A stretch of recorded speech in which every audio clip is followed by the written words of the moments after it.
just to take it on from here, I just wanted to mention a couple of things. One is, I spoke to a couple of parents who called me. In fact, one parent had called me just 5 minutes back to give me a feedback. And, this parent was almost like in tears, said that, my child is, he doesn't play much golf anymore. And, I felt really bad hearing this because there are a lot of things I could have done better or differently. Right. So the whole idea is obviously not to make anyone feel guilty or, you know, upset about anything. We are just sharing our experiences. And Tarun's also been in this for maybe 25 years, or I don't know how many years, but I started in 89. And from 89 itself, I started, helping kids doing junior programs. And so that's almost like 32 years now. And I have a son who plays golf, and he's in his third year as a professional. So so do I now. So do I. Yeah. So there are a lot of things we're going to talk about today, which as a parent, it's very difficult to do. So you got to keep that in mind, that there'll be Tarun will get to know that a little later, maybe another 5-6 years once they go into the E category. But I've gone through this, so there'll be a lot of things we talk about. It's very easy to say, but very, very difficult to execute or to follow. But we have to try as parents, and that's something I want to tell all parents, is that it hurts us probably at times more when our children don't play well, or they're struggling, or we know what they're capable of, and they're doing stuff which shocks us, especially on the course when we are watching a tournament. And how we react and how we behave there is going to make a huge difference. So I had mentioned this before. I think now that I look back, I really appreciate how my father conducted himself, or how he brought me up. And I think that was pretty much perfect, without him realizing. Because for him, when I would be on the golf course, he would just be happy to see me play. If you understand what I'm saying, he was just happy that I was playing. And when he used to watch me, it didn't matter how I played. It's for me, it's impossible. When I see my son play, I'll be honest, it's impossible for me. But today I look back and I realize that my dad was just happy to see me out there on the golf course and playing golf. And if somehow we can get that attitude, at least then one portion of the problem is taken care of, is when we are playing, when the kid is playing, he should not be thinking, if I hit a bad shot, I'm going to get a firing from dad, or if I play a bad round today, I will get pulled up at home, or I have to give an explanation. That portion was completely taken out of my life. I never had to explain. And that is something that, Tarun, I think if you can expand on, you can talk a little bit about that part, and then we will take it as it goes. We'll take questions. So if anyone has questions, just type it in, and somebody's going to read it out to us. Thanks. Indrajit. I completely agree with you. I was also fairly lucky in the fact that, I did have a father who was not really, I would say interfering as such, or not really involved, let's say. You look at that today, parents are involved, and it's a good thing that parents are involved. No one's saying it's a bad thing. And, through my experience of 25 years, like Indrajit, who has also mentored many champions, I have worked with players like Aditya, Ashok, Trishul, Viraj as well, Aryan Rupa Anand, and many more who are coming up the ranks. And, no two set of parents were alike, right? They all had their own ways of doing things. But in our experience and in my experience, I've seen that there are things that you can look at. And I think the most important things for parents is and my biggest piece of advice to you as parents today will be not about seeing how much your child improves year on year, but look at how much you can improve as a parent year on year. Right now, that is very, very rarely spoken about because sometimes for a coach it's difficult to tell a parent and look him in the eye and say, you know what, you're the problem right now. I don't mean that in a bad way, right? When I say you're the problem, it means that as a parent, sometimes you get so invested in success of your child and wanting him to do well, it can lead you down a path that you really don't want to go down with your child. So, as a parent now, when you're parenting a kid who's playing sport, be it golf or any other sport, what would you say would be your primary goal, right? And I would say you are parenting a superstar. Now, when I say parenting a superstar, you have to create a superstar individual, not a superstar golfer or a superstar cricket player. You have to create a superstar individual because that is the first thing that lays the foundation for greatness in the future. But unfortunately, a lot of us get very short-sighted or have too much tunnel vision, and we have a kid who's playing golf, and he starts to succeed, and then you only want to see that happen. And as I said in my previous outing with Indrajit last time as well, I mean, we're in a world today. The education system, the way it is only teaching us how to succeed. Right? Everything is about success. Nothing is about how to fail. And I think that's the great thing about sport is a great way for you to learn how to fail and come back. Now, when we talk about golf is an individual sport. Golf is not a team sport. So your child will never have the luxury of falling back on teammates, going out for a team dinner. The child comes home to his or her family, right? And so that support system is so critical. That sometimes even some things that we say as parents, and I'm there right now because I have a 5-year-old kid who plays golf just for fun. But I find myself having to constantly watch my language. Now, there are many phases that your child will go through, and golf, like most other sports today, is becoming very competitive. Now, as a parent, when golf is becoming competitive, it means that parents and kids, you need to probably look at specializing in that sport a little bit earlier. So golf, maybe 10 years ago, we looked at specializing in golf maybe at the age of 16 or 15, but that's not so true anymore. You might want to really have your kid who really has an ambition to play sport at a high level, look at specializing at the age of 10 now, because at the age of 7, kids are going and competing. Is that a good thing? It's relative, depending on how you look at tournaments and how you take tournaments. So the key thing is we need to build a superstar in the mind and also understand why it is that kids today give up sport. Why would you feel that kids give up sport? And I would love to have this actually out there in the open, because if we had the seminar in a room, I would love to hear your opinions as well on this. It's a little difficult over Zoom, but the number one reason why kids are giving up sport today, or they don't take a sport forward, is because they don't have fun. So as a parent, and of a younger kid getting into sport at any level, right? If you can ensure that your kid's having fun, whether he's going out for a tournament, whether he's come last in a tournament, whether he's come first in a tournament, whatever it is, if your kid's having fun, and we're building an intrinsic love for sport and maybe his sport. When I say intrinsic, what I mean by that is the kids and the players who have succeeded, and research has shown this, are the players who've had an intrinsic love for sport. That means it's not about something extrinsic like a Ferrari or driving a Ferrari someday or bunking school so I'll play golf. It's about, man, I love this sport. I love being on the golf course. I love hitting balls in the driving range. And I think Indrajit, really mentored a great player in Viraj, because I think Viraj is one of those guys who intrinsically loves the sport, right? I mean, he would practice for hours and hours around those greens. And I guess, and I don't know his formative years because he spent most of his time with Indrajit, but I'm assuming that he enjoyed himself so much in practice that he wouldn't want to leave the practice area.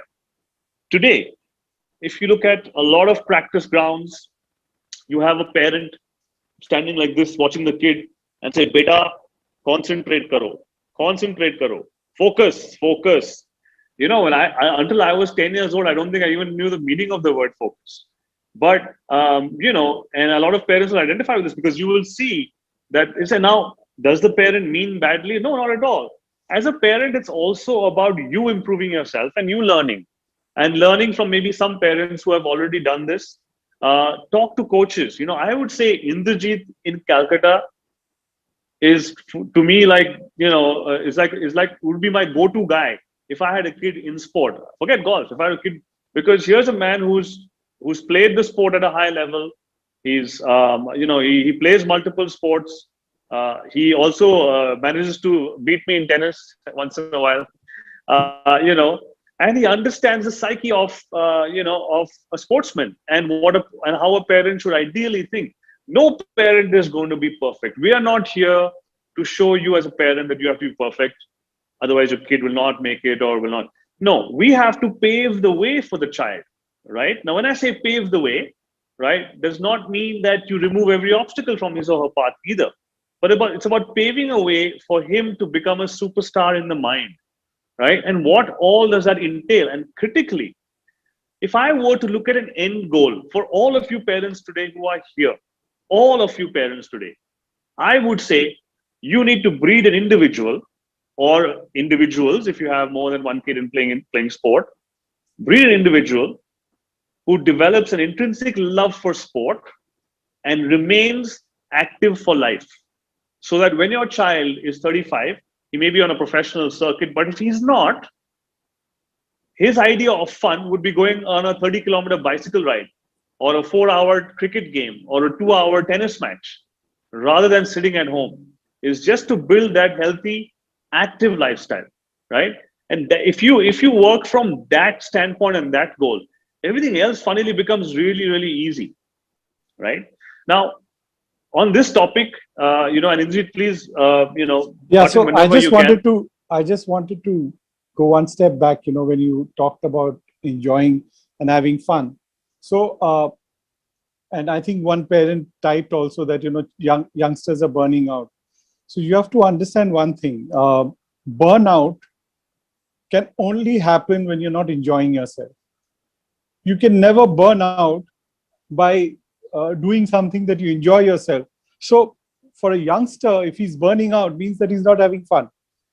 How can you burn out playing a sport?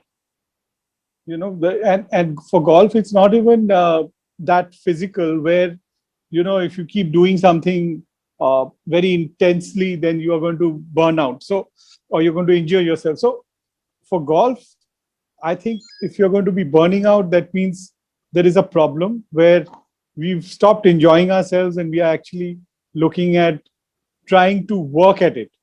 A youngster should not be working on his game. A youngster should be playing the game. And that entire thing is, that process, that journey is fun. So also, what we realize, what I realize now is that we have too many junior tournaments. And when we were kids, this is little before, I'm talking about our junior days, little before Tarun also, we had 5 tournaments in a year, right? So we had 5 tournaments in a year. You had the Northern India juniors, the Southern India juniors, the Eastern, the Western, and the All India juniors. So you had 5 tournaments in a year. And maybe if you were lucky, you played one of these Callaway World Junior qualifying San Diego, or you had one club tournament somewhere, a junior tournament, but you never played more than 4 or 5 tournaments in a year. And we didn't have categories. We just had a sub juniors and juniors. So if you were under 18, you were playing with everyone above 11. So the 12, 13-year-old also, most of Indian junior golf, we played, a 13-year-old played with a 17-year-old. There was no, or a 12-year-old played with a 17. And anyone under 11 played that. What I'm trying to get at is, today, a kid can play 35, 40 tournaments in a year. If a kid is ready to travel, he can play across the world. He can play a junior tour in the East, in the North, in the West, the South. They can play some private tours. So you have options of playing 30 tournaments in a year, 2-day, 3-day tournaments. And that can cause a burnout, because you are either you're struggling either you're struggling, you stop enjoying, or you get a false hope or false satisfaction of being the best in your city. And then when you go out somewhere else, you completely are lost. Kids are sacrificing their school, their childhood to play tournaments. I personally, Tarun, I would want you to come on this moment I finish. I don't agree that a 10-year-old kid should be playing 25 tournaments in a year or 20 tournaments in a year, missing school, missing everything in life. And then, then you're looking at compromising. I don't look at kids playing 25, 30 uh, tournaments at all in a year. And I think that is something that we need to look at, pick and choose our tournaments, to play the ones that you think are going to help you get ahead. And also, just because I played 50 tournaments doesn't mean I have more experience. Then you will find kids coming out at, on their fourth tournament and winning a tournament, or fifth tournament, and there's then one other kid who's playing week in, week out for last 2 years and not won a tournament. Experience does help, playing different golf courses does help, but at what cost? So I would rather, like I remember Tarun mentioning this, I would rather invest on his game than invest in him playing 50 tournaments. And that is always a better option, because just going on and playing tournaments, taking my son to play in America, then the next come back, go to UK to play, then he goes and plays 5 tournaments in some other city is absolutely something that I don't encourage and I don't think is of much use. Tarun? Yeah, Indrajit, absolutely agree with you on this. And this is something that I have also kept in mind for this discussion, because see, today, while we have parents, over here, I think one of the key things I'd like to touch upon, because I want parents to take away something from this seminar, maybe that they can make notes on. And one thing you said very, very, very critically is the investment side of it, which I'm going to come to.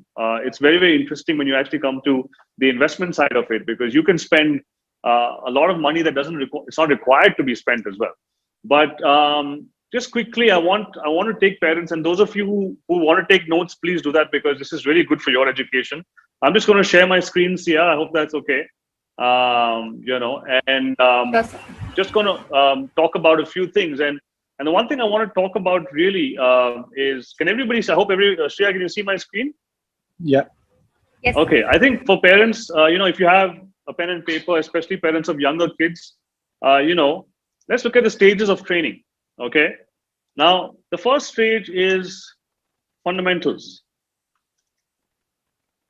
Fundamentals. Yeah. And why I've broken that word up is primarily because the kid has to have fun at this stage, right? And I would say this is all the way up to maybe the age of, let's say 8 or 9. I'll put down 9 there. Okay. And then you have learning to train. Right. This is a stage where the kid starts to get into a little more serious instruction, because learning a skill before the age of 9, most kids won't be able to do it. If you ask a 7-year-old kid to throw a ball into a basket, very few of them will be able to do it. So, what is the fundamental stage is really having them hit balls, develop their own natural ability, maybe a little bit of instruction here, but not too much, right? And then you have the learning to train stage. I would say it's between 9 and 11. Okay, 9 and 11 years of age. And then you have the next stage, which is training to train. This is when the student gets a little more serious and he says, okay, you know what? I want to take this game a little more seriously. And that would be about from 11 to about 13.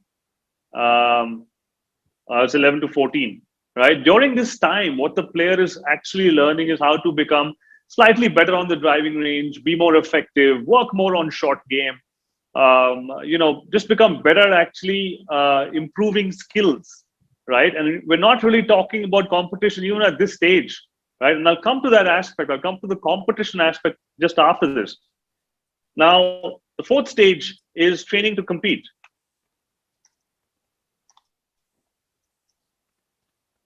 Right? So this is where the players 14 to 16 are really now training themselves on the driving range, training themselves on the golf course, on their competition processes more than anything else. It's not about winning still, right? And if a win comes, then you look at it as a byproduct, right? And I'll explain this to you in detail. And the final stage really is training to win.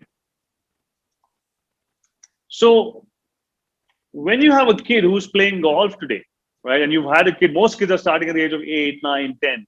You want to make sure that, you're allowing them to go through these phases and not jump any of them, right? Because this is where burnout happens, right? And let me explain that in more, in detail is, in most cases, right, when a kid's playing a tournament, and there's a very, very important word as a parent you need to really, really talk about with your child is the process, right? Because during these phases, the first thing you need to also figure out is how hungry is your child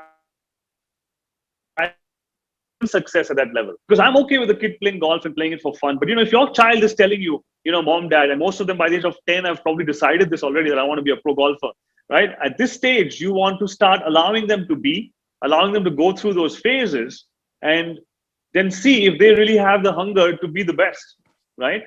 You never want to be at a stage where you're forcing your kids to be on the driving range, right? At this point, you're actually really going in and trusting your coaches to do their job, right? Your job, remember, will always be the support system. So for those parents who can do this, right, it's tough in many cases. You need to watch your child from afar.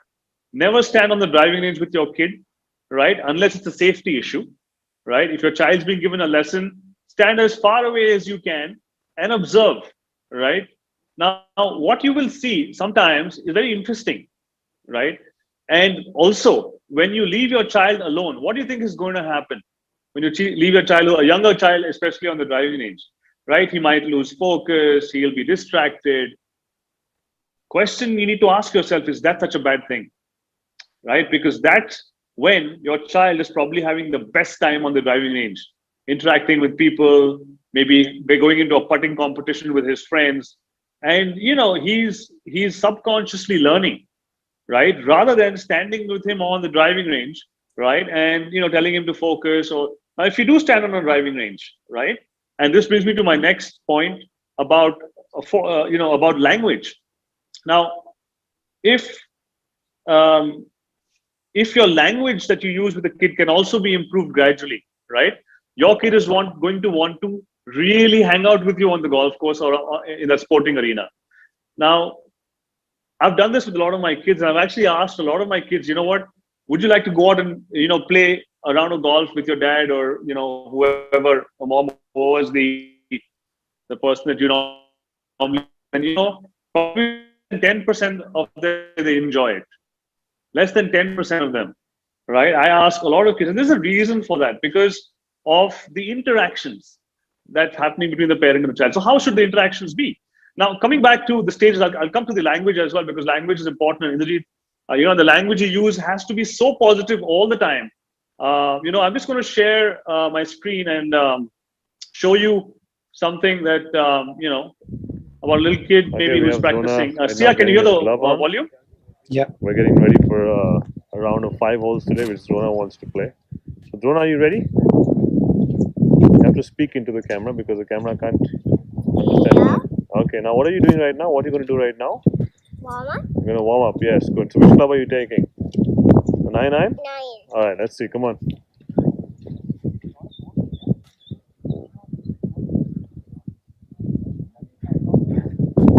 Wow, that's a good way to start, isn't it?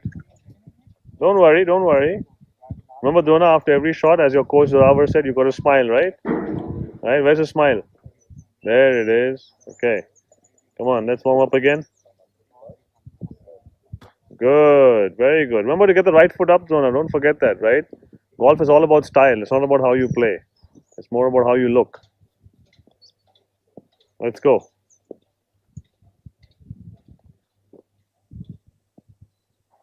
Awesome. Dona, what a swing. So just to kind of talk about what you saw over there, right? And it's basically me just really trying to be as positive as I can, as much as I can, right? That's most critical, right? And this kid's only 5 years old, right? And he craves to go to the golf course, craves to be on the driving range, and really wants me to be around. But what happens as the kid gets older, it becomes tougher. But if the language that you use is good with the player, and as they're going to different stages of their training, right, you will be amazed at how much they really enjoy two things: being with you as a parent, right, and being on the golf course with you, right? Because you must, I'm sure you've heard, or maybe you've experienced it yourself, is sometimes your relationship with your child, right, sometimes just depends on how the day on the golf course went. And it shouldn't be like that. It shouldn't be like that. It's almost like, if you had a bad day at office, you're going to come back and take it out on your family at home. You wouldn't do that, right? So depending on that, that's where the stages of training also come in. If you know as a parent, like if I'm in stage 3, right, I'm still not working on winning. So when we talk about stage 3, as where you're learning to train, or stage 4 when you're training to compete, right? We are actually focused more on the processes that go behind all of that. Now, let's have a show of hands also. I mean, there's a way you can raise your hand here. How many of you have to wake your kid up during a tournament outing, right? Or have to wake your kid up for a tournament? I'm pretty sure like a lot of you have to wake your child up, right, during an event. And that to me is a process that the kid needs to learn, which you need him or her to allow to learn. So if you're waking your kid up for a tournament, right, you know that the process, there's a breakdown there in the processes. So how many of you who've taken your kid for a tournament, let's say to a different city or maybe in a different country, will allow your child to oversleep and miss the tournament, right? Now think about it, right? Most of us won't. We'll wake our kid up, we'll make sure that they reach the tournament, we'll give them the bananas, whatever. So we're actually not really teaching the child the core values about being a professional or a great sportsman. We're actually just, spoon feeding them and then expecting success. Teach them how to fail. Let's say a kid, doesn't wake up in the morning for his tournament. What do you think is going to happen? And let's say he's leading the tournament or he's in the top 3. His heart's pretty much going to be broken, right? But all you have to say is, hey, man, it's your tournament. If you want to wake up, the alarm should have been put by you. Do you think he will ever miss a tournament again? He won't, and he gets his processes good. That is the whole training to compete, training to train zone that the player is at, right? And it's always about positive suggestion. If the player hasn't had a good day, right? And the language that most parents, when a kid comes home, I know kids who come home from a tournament and have to give an entire 18-hole report to their parents. First hole पे क्या हुआ? हाँ उधर मारा, फिर उधर मारा, फिर वहां पे दो पट किया, next hole इधर से उधर मारा, and the kid is already exhausted. He's had a bad day at golf, and now he has to explain the whole day again, right? And go through all that, and this is where the issue is. Now, here's the thing: depending on which stage of golf he's at, right, the questions or the discussion has to be more around that. So, for me, if my player is, let's say, in stage 3, which is training to train, okay, my questions will be more around, hey, do you think you could practice a little differently to get this kind of an outcome in a tournament? If he's in stage 4 and training to compete, I could talk about, hey, you know what? Let's look at your processes. I don't care if you shot 10 over or 14 over, even though you're 2 handicap. Can we look at the processes you followed before the round, during the round, post the round, during this event? Was that in place? And if that was in place, I think you had a great tournament. I think your tournament was a success. If you drank water and kept hydrated, if you ate your bananas when you had to eat your bananas, if you woke up by yourself, if you had great body language, this tournament was a success. But as Indrajit said, today, where does the burnout happen is because the discussion, even for an 8-year-old kid, is about, hey, man, why didn't you win? Why did you hit OB over there? Why? And you know that the word why is the most negative word you can use for anybody coming home from a round of golf. Why did your ball go right? Why did you hit an OB? Why? Or, so how does one watch their own language? It's about us as parents becoming more and more self-aware and understanding that, hey, you know what? I need to watch what I'm saying. So then the question is, then what should I say to him? He's come home, he's crying after a bad round, he's not happy. I want to support him as a parent. You know what? Take him out for an ice cream. Take him out for 2 ice creams, right? Take him out go-karting, right? Make it about everything but that round of golf. Not easy to do as a parent. You have spent a lot of money to bring him to this tournament. He's played a bad first round. He's pretty much outside the top 10. No chance of winning the championship. And now Tarun saying you take him for a go-karting ride. That doesn't make any sense. But that's the thing, right? And it's how you think as a parent. That go-karting ride probably will convert him into someone who's enjoying the entire process, right? And say, you know what, it's not all about winning. He goes out the next day, right? And does really brilliantly well. May not win the tournament, but his processes now are really, really good. And that's a win for you as a parent. So you've gone out there and you've had so-called what people keep talking about is return on investment, right? You've had a good ROI on that tournament, right? Because that's how you should look at it as a parent. And I think when you have Indrajit in your city, or if you have access to me or any other coaches who have experience, talk to them, right? Talk to them because they will also be able to guide you. And the burnout, and it's a crazy, funny statistic today in the world of sport. The attrition rate for a kid who plays sports seriously between the age of 13 and 17 is 75%. 75% of kids today who play sport and are looking to take it seriously between the age of 13 and 17 are quitting the sport. Why do you think that is? I know the first and most important reason, as Indrajit said, was this: they're not enjoying the game anymore. It has become a job to them, right? And the other danger, one of the other reasons, of course, like I said, is the whole comparison and the reason why they're playing the sport.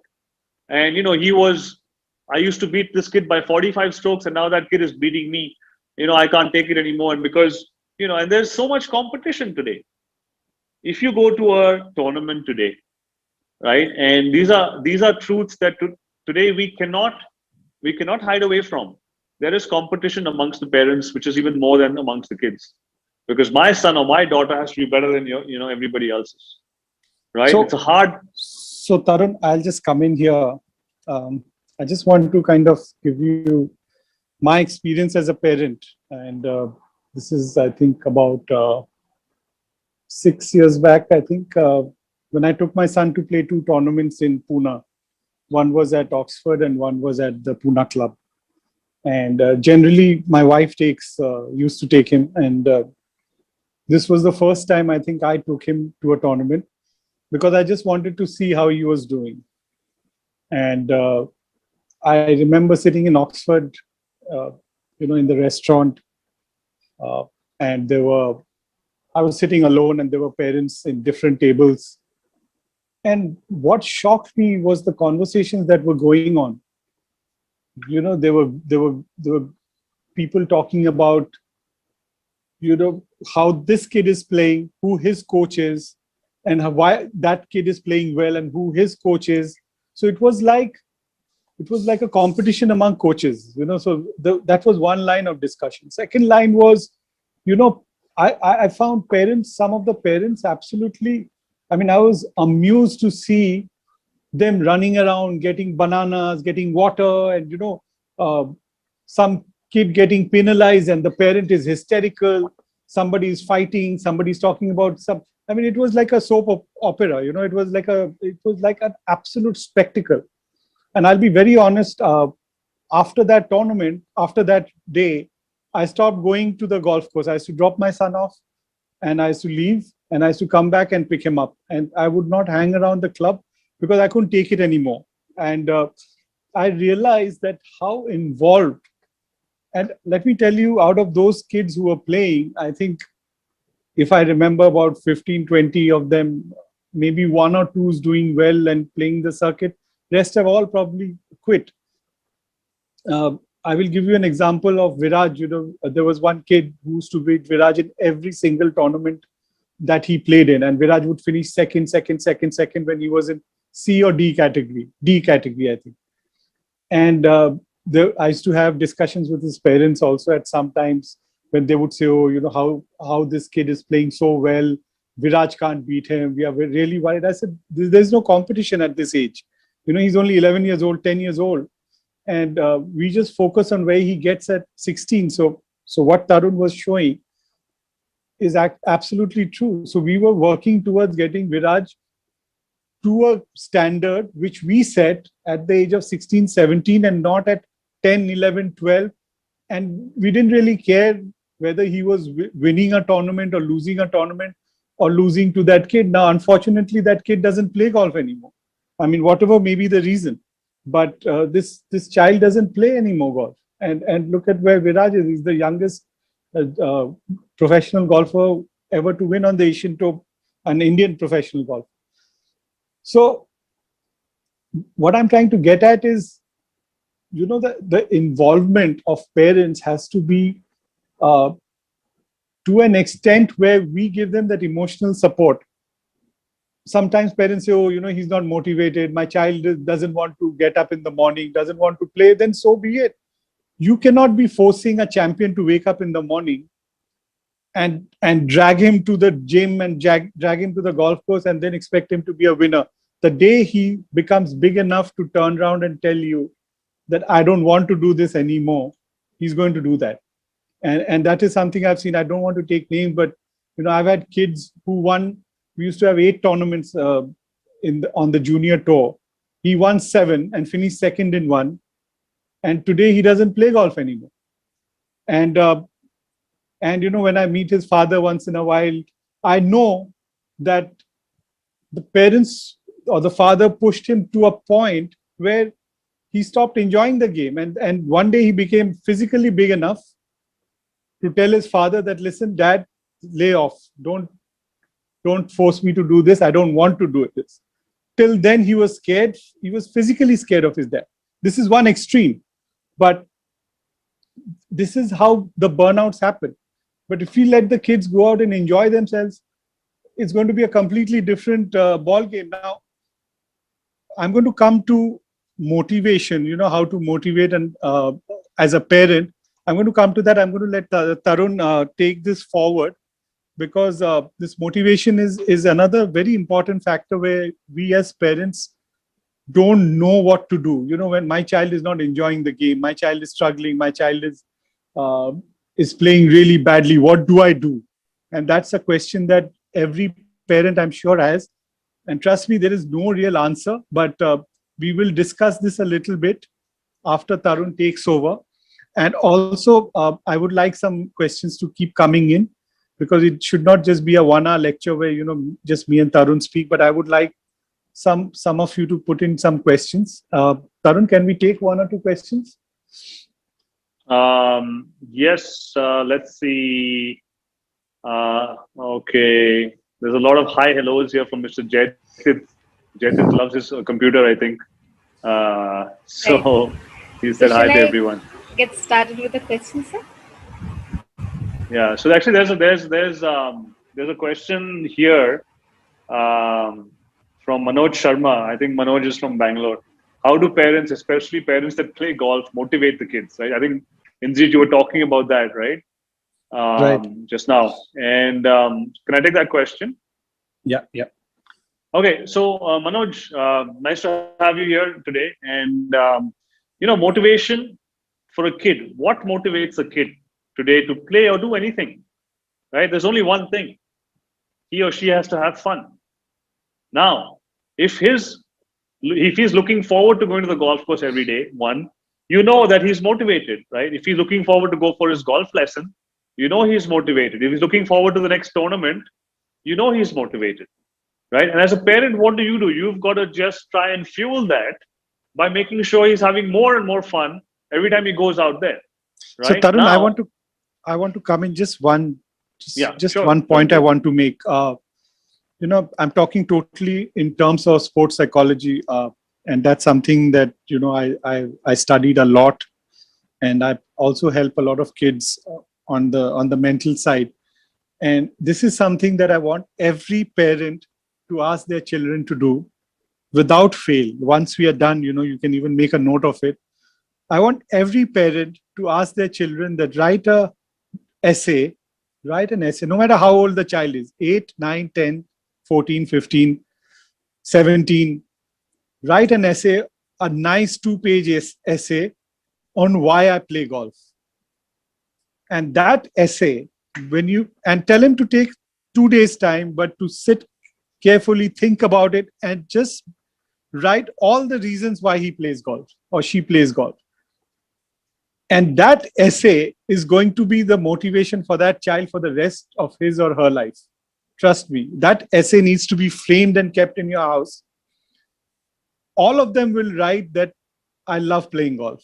That's probably the main reason why they play golf. Someone will write that I love playing golf. I love the competition. I enjoy the competition. Someone may write, I love the thrill. I love it when I make 2 birdies and things like that. Everyone's going to write something, and that please don't give them ideas. Let them write it completely on their own. And that essay is going to be something that you will show them when they are not putting in the hard work, or when they are distracted, demotivated, all the negative things. They don't want to play golf. They want to, they've had enough, or they're not enjoying it. You show them the essay, and if they can still connect with that essay, if they can still connect with that writing, then they're going to get back. And then it's okay for a child to, at the age of 14 or 15, decide that, okay, I don't want to do this. I thought I will do this, but today I don't enjoy doing this anymore. I'd rather go to college and become an MBA, or do some other degree, or become a guitarist, or become a singer, or something of that sort. So it's okay to do that also. But the fact that the child is going out and playing, why he's playing the game, is the main motivation for him as he goes forward. And that is something that you're going to show them, and for them to realize. Because as a parent, the biggest motivation you can do is giving them emotional support. Being tough, being regimental, being strong, or trying to put them into a system is not going to work. So today, if a kid is not enjoying doing something, you can force him to do it for 1 week, 2 weeks, 1 month, but at some point he's going to give up on that. Tarun? Yeah, absolutely. Sorry, I interrupted you. Yeah. Completely agree. And I think one of my biggest regrets is not having worked with Indrajit more when I was playing professionally. I think he was one of the best minds on the tour. And although he gave me a lot of advice, the reason I never took it is because it was free. Yeah, maybe I should have paid him for his services, and I would have been a much better golfer. But yeah, when it comes to the psychology of it, that's a beautiful way to put it, Indrajit. I think getting your kid to write why he enjoys playing golf. And I would say maybe get him to write it every year. Because when he's 8, his outlook will be different. When he's 9, when he's 10, his outlook changes. Right? And you'll be amazed at what some of them write. Now, just to take that last question forward, especially parents who play, I think, Manoj, if you can get your child to enjoy playing golf with you, right? And how do you do that? Is you should become somebody who knows how to have fun with the child on the course, not judge his game, and set a great example for him when you play. You hit a bad shot, you don't react. You smile, you take it in your stride. There's no bad language or getting upset or poor body language. Your child is going to watch you and learn. Remember that. Your child is going to watch you and learn. So if you can be the kind of parent who plays with the kid, has great body language, doesn't judge any of his shots, and doesn't give advice, right? And I'll come to the advice side because Harmander had a different question on course management, and I'll come to that in a bit. But, at a kid who's 8, 9, 10 years old, don't give advice because the kid's going to ask you, right? He's going to ask you for advice. What do you think? Learn to say, as a parent, learn to say, I don't know. I don't know, right? Talk to your coach, right? But don't worry. Just keep playing. I love your golf swing. Right? Your golf swing looks really good. Now, your child is going to look at you like you're mad, like you're crazy. Like, what's wrong with my dad? I'm hitting tops and I'm hitting duffs and he's saying he loves my golf swing. But that's the beauty of it, because I want to touch upon a very important thing here for young kids. And, while we get on these talks, I always feel that we never have enough time because, I can go on for 9 o'clock till 9 o'clock on this subject. So bear with me because, this brings me to so many experiences that I've had. And I want to give you as parents every single tidbit of knowledge that I have. But this is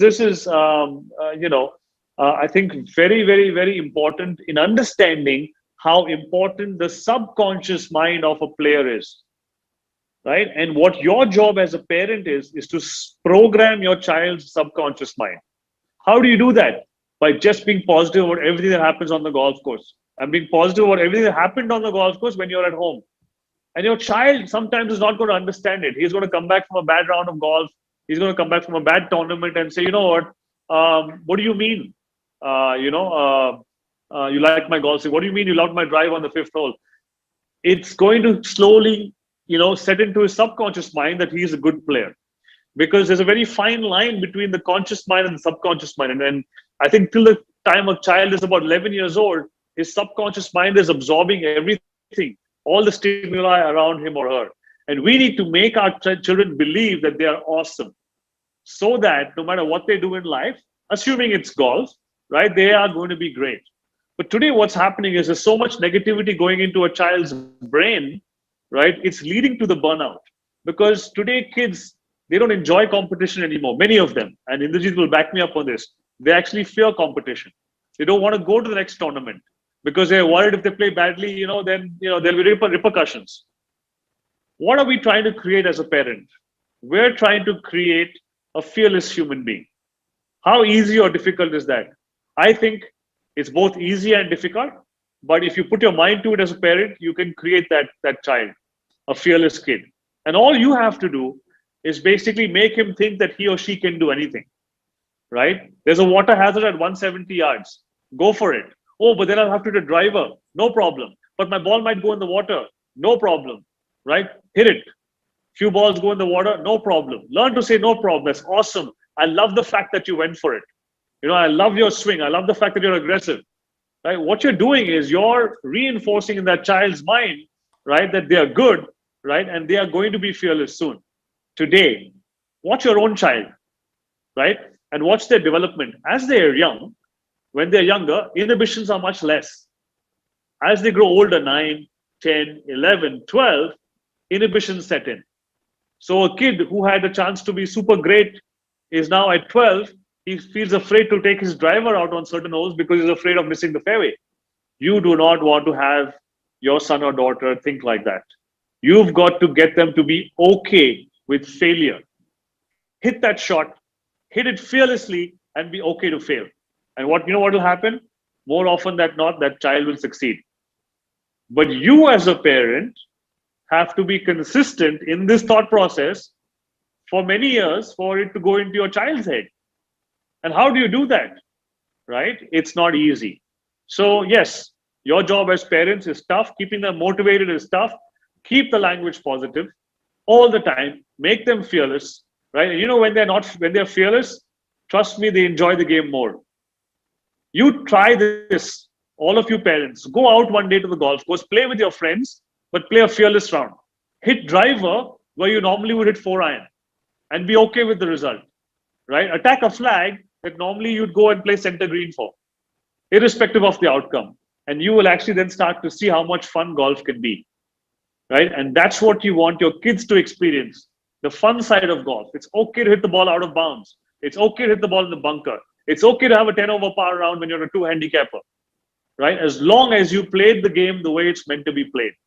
If I know anything about Indrajit and when I played with him, right, and there's one thing I could ever emulate, it was the fact that Indrajit, I don't know whether he just looked like he had no fear. And and those are the players who are also more exciting to watch. One of my players, I must tell you, Trishul Chinnappa, who's a professional golfer, he's been the national amateur champion, the national junior champion. He's on the pro circuit right now. And he went and had an opportunity to go to watch the British Open. And I said, Trishul, I just want you to make some observations and come back and discuss them with me. So he watched the British Open a few years ago, and he came back with only one observation. Only one. He said, sir, wherever I went on that golf course, whoever I watched, I could see or sense no fear. They would take driver on holes that I would take a 3-wood on or a 4-iron on, and they would hit that ball without fear. So this is very, very, very important. If you want your child to be successful, not just in golf, in life, they've got to lose their fear of a negative outcome. How do you do that? You have to train that. Where does it come from? I'll tell you, primarily it comes from home. right? We try and imbibe a lot of that in our academy as well. And I'm sure Indrajit talks about that a lot. Is just do your job. Your job is to hit that shot to the best of your ability and hit it hard. Don't worry about where it goes, because that's how the kid is going to have the most fun and not really be afraid. Because if he has a chance to drive a par 4 and he actually drives the par 4, that's fun. And if he just misses it and he's okay with it, that's fun too, right? So it is about how you look at it. If the ball goes in the trees, is it good or is it bad? It's actually neither. It's just in the trees. If I'm wearing a green shirt, right, is it good or is it bad? It's neither. It's just green. So if you can build your kids up like this and talk this language to them, right? And I know this episode is going to be recorded, because to me, this is the one most important thing that you can do for your child, is build them into fearless athletes. If golf doesn't work out, they will still be fearless when they start that new business, right? And that's what will see them through to success, right? So there's lots more to be talked on this side of it, but just very simply, program your kids' subconscious mind. Keep talking about how awesome they are. They won't get it. Sometimes they'll rationalize and they say, how can you say I'm awesome when I shot 25 over, right? Don't back down. Don't let them control the conversation. You control the conversation and keep it positive, right? They'll probably go to their room with a huff. They'll, throw some tantrum. You stay steady and steadfast. It is going to get into their brain, right? And when you stand on that tee box, watching them hit the ball, right? You should love the fact that they're hitting that ball with complete mental freedom. Today, I travel a lot. I know Indrajit travels a lot. I travel a lot on the IGU circuit. I travel a lot on the junior circuit. There's only one thing I see with all the players. They are afraid to hit a bad shot. It's human nature. They're all afraid to hit a bad shot. So how are they going to be successful in golf? If you look at the list of players who played golf for the last 10 years, 15 years, 2003, 2004, 2005, 2009, all the players who we thought were going to be amazing and awesome are not playing golf today, right? So when you're as a parent investing so much time into your child, invest it the right way. When you're investing money, invest it the right way, right? But this to me is the single most important point, right? That will override all other factors. It will override how strong your kid is, how good his golf set is, which ball he uses, right? Who his coach is. It'll override all of that. If your child stands on that tee box and says, I don't care where this ball's going, but I'm going to smash it. Again, right? This is not easy. It takes a lot of discipline from you as parents. But I'm sure that if you guys put your mind to it, because most of you guys are successful businessmen or successful at your careers. And how have you gotten there, right? So, take some of that into your life with your kid. Don't always think about the outcome. Let the child's ball go OB, but your emotional response should be conditioned towards how he hit the ball OB. Did he hit it with fear or he hit it without caring? And if it's the latter, you should be happy and say, wow, that's awesome. Hit another one. Let's see. Not easy to do, right? I know that. I know my kid jumps down from the staircase. I'm saying, be careful, don't hurt yourself. I'm thinking of the negative straight away, but I need to keep training myself also and say, jump, go for it. Just make sure you land properly. Yes, awesome. Right?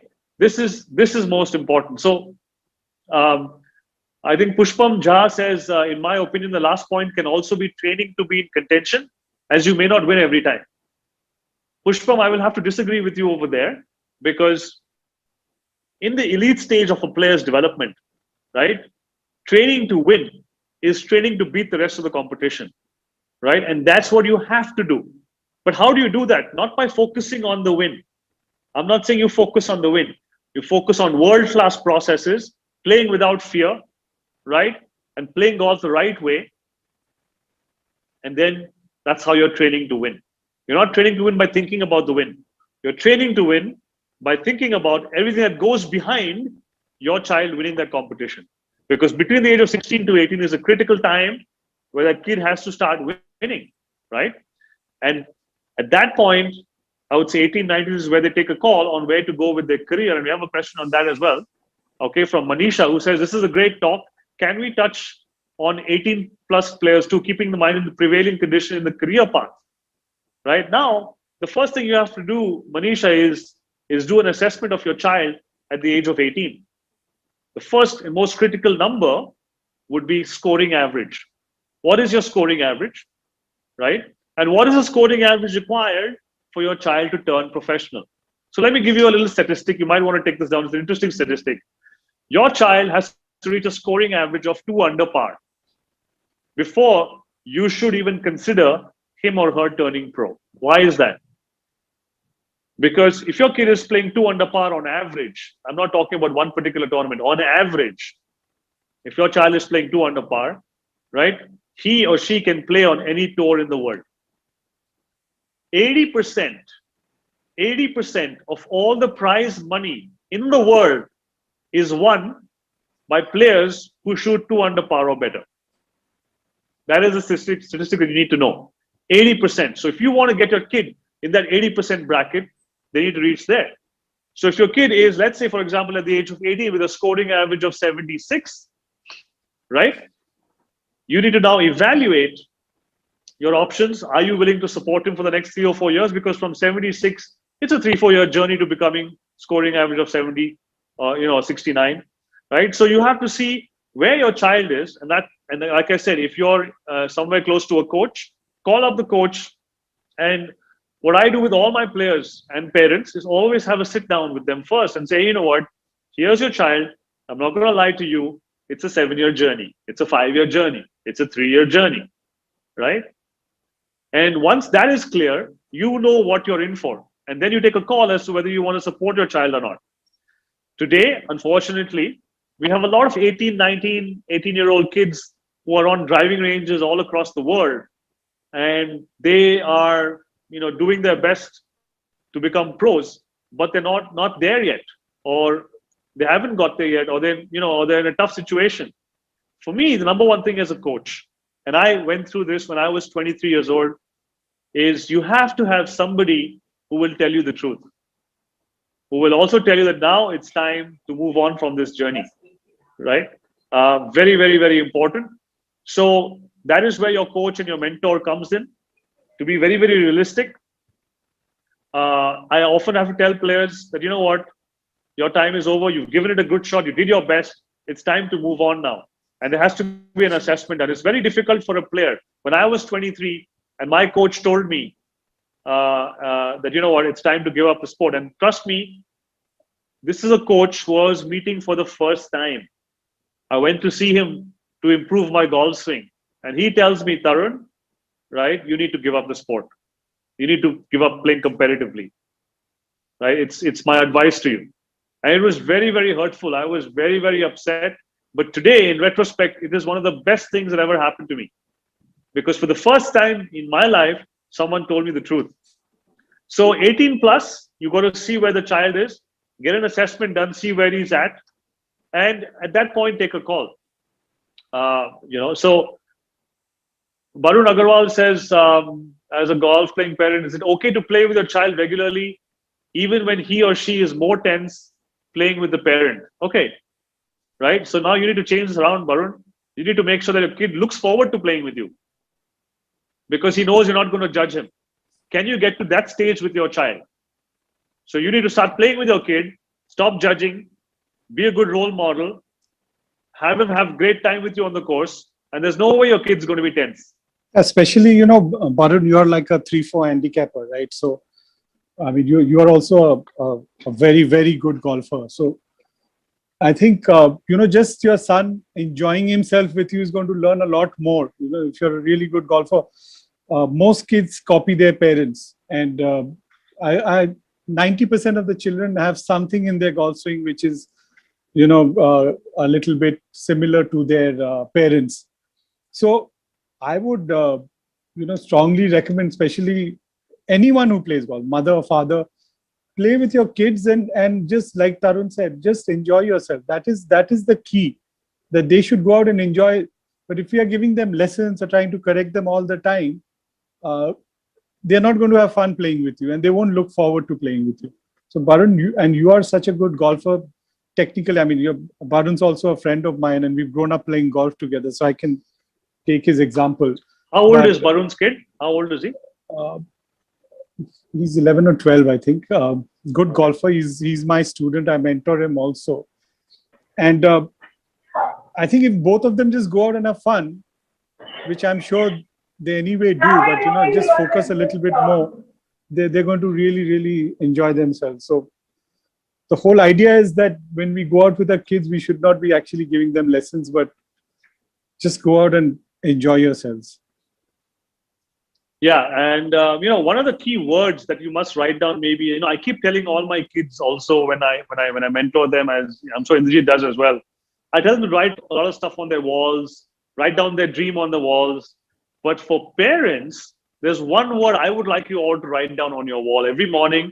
Is the word detachment, right? It is very, very important for you as parents to have a certain amount of detachment from your child's golf and sport, a certain amount of it where you leave a lot of it to the experts. Because, when you know that you have to be detached and a kid comes to you for advice, and especially if a kid's having a bad round and he's playing with you and he says, Dad, why is my ball going left? Right? And he should know, firstly, he should know better than to ask you. And one of the most important things for a kid to learn is how to troubleshoot on a golf course, is how to be able to figure out what's going on and correct that rocking board, right? Correct the path of the board, because if they can't do that themselves, they become very, very dependent. Now, I have seen a lot of junior kids, the moment they hit the shot, and straight away they look at the parent.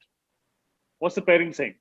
The next shot, and again they look at the parent, right? And I know a lot of you have seen this happen with your own kids, right? Because I'm seeing a lot of you smiling over there as well. So why does that happen? Because a kid is now becoming dependent on maybe your approval, right? Or maybe, have I done the right thing? So then what's happening is the kid is never going to be an independent player. He or she's always going to worry about, hey, did I do the right thing, right? Not?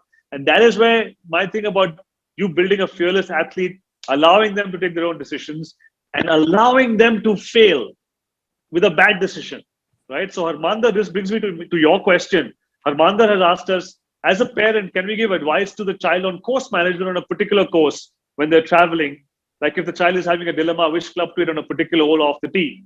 Is that good, or let the child decide or go with their instinct? I would always say the latter, Harmander. Let them make the error. Let them make the mistake. I'll tell you why. And maybe some of you parents have experienced this. If the error is made, let's say, for example, you tell your kid to hit a 6-iron on a particular hole because it's, and the kid hits that 6-iron and goes in the water hazard. Who do you think is going to blame for that? Right? Most often it's going to be you. Dad, you told me to 6-iron and it's gone in the water hazard. Right? It's nature, right? How it is. So you really don't want to be that dad who's allow your kids to go out there, and they're going to ask you also, maybe, Dad, what do you think I should do here? I trust your judgment, Anahat or Gurmeher, I trust your judgment. You go with what you think is best, right? But whatever you're going to do, you back yourself 100%, right? Believe in yourself and back yourself 100%. And that's all the kid needs to hear. Now, let's say the kid hits a 6-iron and goes in the water, and he comes back and says, yeah, but you as a parent say, you know what? I love the fact that you took a decision and you backed yourself. And so what if it went in the water, right? Are pro golfers not hitting the ball in the water today? Are they not hitting it? I mean, they all are, right? That's it. So what happens then is the kid starts to trust their own judgment, which is so important today. Most kids don't trust their own judgment. Who is playing the tournaments these days for the kids under 10 years old? The caddies. Beta, ye club lo 7-iron maro. Ye lo 6-iron maro. The kid is not learning anything, right? So, I have a clip that I want to show you. If I have time, I will show you. Where I went out with my son, who's 5 years old, on the golf course, and we were playing 5 holes, and I didn't let him ask me for anything. And you'll be surprised at some of the club judgments he made. He's probably gone on the course 3 times. And I said, what club? He said, I think it's a 9-iron. I'll say, wow. And hit the 9-iron on the green. I mean, it's crazy. right? But that is who you want to build. You want to build champions in the head first before they become champions on the golf course, right? Gurmeher and Anahat both should walk off the course like they own it. You should never know from your child's body language whether they've played 20 over or today played 5 under, right? They should walk the same way every time. But today, if you look at it, how little energy or time is spent teaching kids body language. And somebody has to do that. I know I, as a mentor or Indrajit, will talk about that. But hey, what if it's coming from home as well? That kid is getting bombarded with positivity from all sides now. That's brilliant. The kid has no option but to do it, right? If you have the parents speaking the same language as the coach, speaking the same language as the nutritionist, speaking the same language as the physical trainer, how good is it going to be for that kid? And that is also an important thing to align with your coach, right? And the caddy. I would say if you have a caddy who is negative, now you have caddies and parents, I want you to watch yourselves also. If your kid hits a bad shot during a tournament, watch your own body language and what happens to it. It goes, right? We've done that. I've seen parents do that. The caddy goes. If you see that happening with your caddy, fire that caddy on the spot. Let your kid carry his own bag or her own bag. They are better off than having a caddy like that. Because the caddy is such an integral part of the game today. Today I get calls from parents, Tarun, I'm coming from Delhi for this Eagleton Championship. Please, just fix me up with a good caddy because you must be knowing people. Are what is a good caddy? Someone who will tell you the right lines, right? I would say you should take the junior most caddy around, someone who's just happy to get his caddy fees, and let your kid play the game. It should be a caddy who your kid can boss over and be the boss. Today, the kids are not the boss. Today, the caddy is the boss. So much so that if the kid is reading the green, the caddy will come and say, no, you're wrong. It's right edge. It's not left edge. What do you think is going to happen? The kid is never going to learn to trust himself or herself. Never. Never. They will play the game with doubt. They don't have a chance to play the game at the highest level. So, as a science, the mind is so big in the world of individual sport, right? And who is the kid spending the most time with? With the parents. So we need to be, as parents, hey, you know what? I need to learn, right? I need to learn how to be better. I need to learn what to say, when to say, what not to say, right? If you look at the best players in the world, do you think if their caddy said something negative, they would not fire them the very next day? They would fire them. And that is important. So yes, Harmander, as far as, as a parent, your challenge is to empower your kids. Empower them with the knowledge that they are good at it. They should trust themselves. I can understand if it's an 8-year-old or 7-year-old kid, but even then, let the 7-year-old kid learn. Let the 7-year-old kid hit that 7-iron in the water a few times and say, what's going on here? Why is the 7-iron going on the water? Maybe I should try the 3-wood. It will come to them, right? Because kids, there's something called self-discovery. How does the kid learn to walk? He falls 20 times, then he walks, right? Let them fall. Be okay with the fall. Be there for them when they fall. But let them fall. Let them be okay with falling. Any more questions on this? Let's say we have seen a lot of kids depend on the caddies. I think Gaurav Bajaj, so yeah, I think we just kind of, we have a Steve Jobs online who says the job of the caddy is to shut up and keep up and clean up. Yeah, I think you're right. You're right about that. Let me just, Indrajit, if I have your permission, let me just play a video for you guys. I just want to, because it's something that I was so enamored by actually. And I hope I can find the right spot here.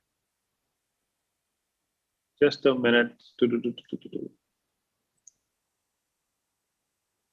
Okay.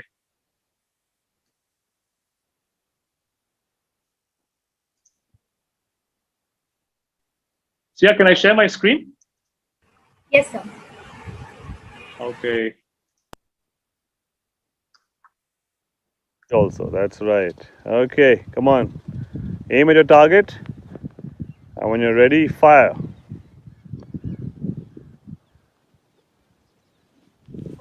No problem. No problem. Let's try again. Come on.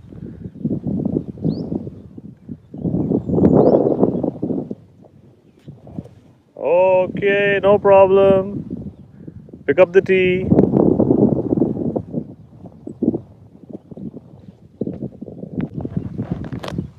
Okay, Dona. So which club are you going to play now? 7-9. Okay, good. All right, let's go for it. Let's get this ball on the green.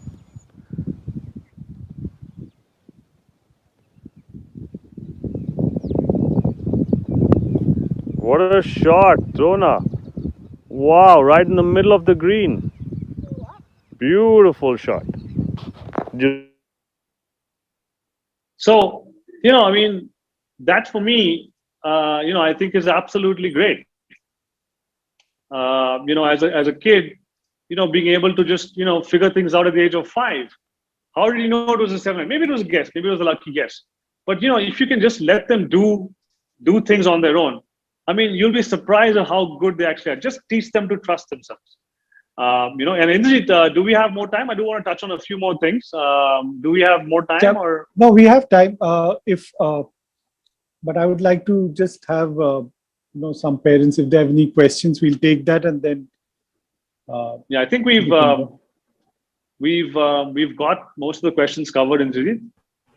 Okay. So just to take things forward, Indrajit, please feel free to button anytime, because I know I talk a lot. I need to, but this is a subject I'm very passionate about, because I know that our country is full of these young talented golfers. We have a lot of these young kids that I see all over the place. And also, guys, please feel free to call me anytime if you ever need advice on your kid or any such thing. Because for me now, I think that the key element for parents to think about, and I would say there are about 4 or 5 things that I want to talk about that you should take care of for a kid who is moving into the elite side of sport, right? And the number one thing is to build a good team around that kid gradually.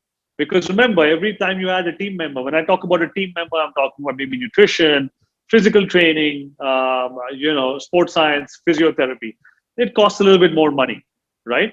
So, but as much as possible, as the kid is moving to the elite level, which is the age of, I would say, 14, 15 upwards, their bodies are developing, a lot of muscular imbalances developing. Let's take care of these few things. The first one that I want to talk about is the physical side, which today is very scientific. And in every city, usually there are some good trainers. Again, feel free to call me if you have any questions on the same, but have your kid's body taken care of by a professional.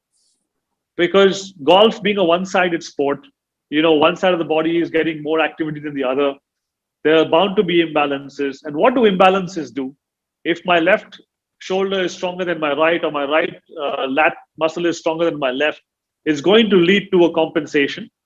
And when there's a compensation, the muscles fire in the wrong way, right? So the most common thing is when you have an issue with your lower back, it is because your hamstrings are weak and your glutes are weak, and they're not firing correctly. They've not been trained the proper way, right? So having a good physical trainer or a strength and conditioning trainer, as well as a physiotherapist to manually help your kid maybe once or twice a month, is very, very important as the kid goes into that elite phase. The second part is the mental side, right? And we just spoke a whole lot on that, right? So the physical, the mental side is you, right? Finding that mentor for your kid, you as a parent being a great mentor for your kid, being that ray of light, positivity every day, right? I mean, you just try it. I mean, kids are nervous about exams. You be there for them and say, you know what, no problem. I know you're going to do awesome, right? And that's going to make a huge difference. So the physical, you have the mental, and then you have the technical side of things, right? And that is why I would say parents leave the technique side to the professionals always. Let them be the owners of that side of things. Even though you might have read some books, you might have watched some YouTube videos, leave the technical side to the professionals, because again, that little bit of detachment has to be there. So if he asks you on the golf course, what he should do, learn to say, I don't know, because that's not my domain. Because you can cause more damage by giving the wrong advice, because you may not know the history of what the kid's been working on, right? It can damage your kid. So as much as possible, stay away from the technical side. Let the technique be taken care of by the professionals. They are trained to do that. and I'm sure they will always do a good job if they know that they have their independence. Financial. This is so important in terms of a kid. Now, if you have a kid who's 10 years old, 14, 12, 16, right? You need to have a plan. And you can sit with your coach at that point. Let's say you're in Calcutta, you sit with Indrajit and say, Indrajit, what is my investment going to be for the next 5 years? And Indrajit will tell you, you don't have to spend 25 lakhs playing 20 tournaments abroad. You can invest into good training, right? So how you plan your finances, and the reason I say this, and I always have these conversations with my parents, is because what you don't want is a journey being upset because you didn't plan this properly. And now when the time comes to actually invest a bit more, you probably are not ready to do that. So how you plan your finances, the ratio you spend between competition and training is dependent on which phase of training your kid is in. Phase 1, 2, 3, 4, 5, right? The maximum travel happens in phases 4 and 5, not in 1, 2, and 3. But today, the maximum travel, unfortunately, is happening in phase 1, 2, and 3. And so you're spending so much money on that. And as Indrajit says, doesn't mean you'll get more experience going to a foreign tournament. If I take my kid to Scotland, or what it costs you to take your kid to Scotland might be a whole year's worth of training if you just, paid a good coach in India. It's just the way it is. So the financial planning is very, very important. Think about if your kid's 10, it's an 8-year journey. If your kid's 14, it's a 4-year journey, right? Because to me, that inflection point is 18. That is where you should know one way or other which way you're going, right? Because then at 18, if your kid's good enough, either he turns pro or makes the move towards turning pro, or he leverages his golf to go abroad on a golf scholarship. Brings me to one more thing. Many people will sell you the fact that if your kid goes to America on a golf scholarship, he's going to become a great player. It is exactly the opposite.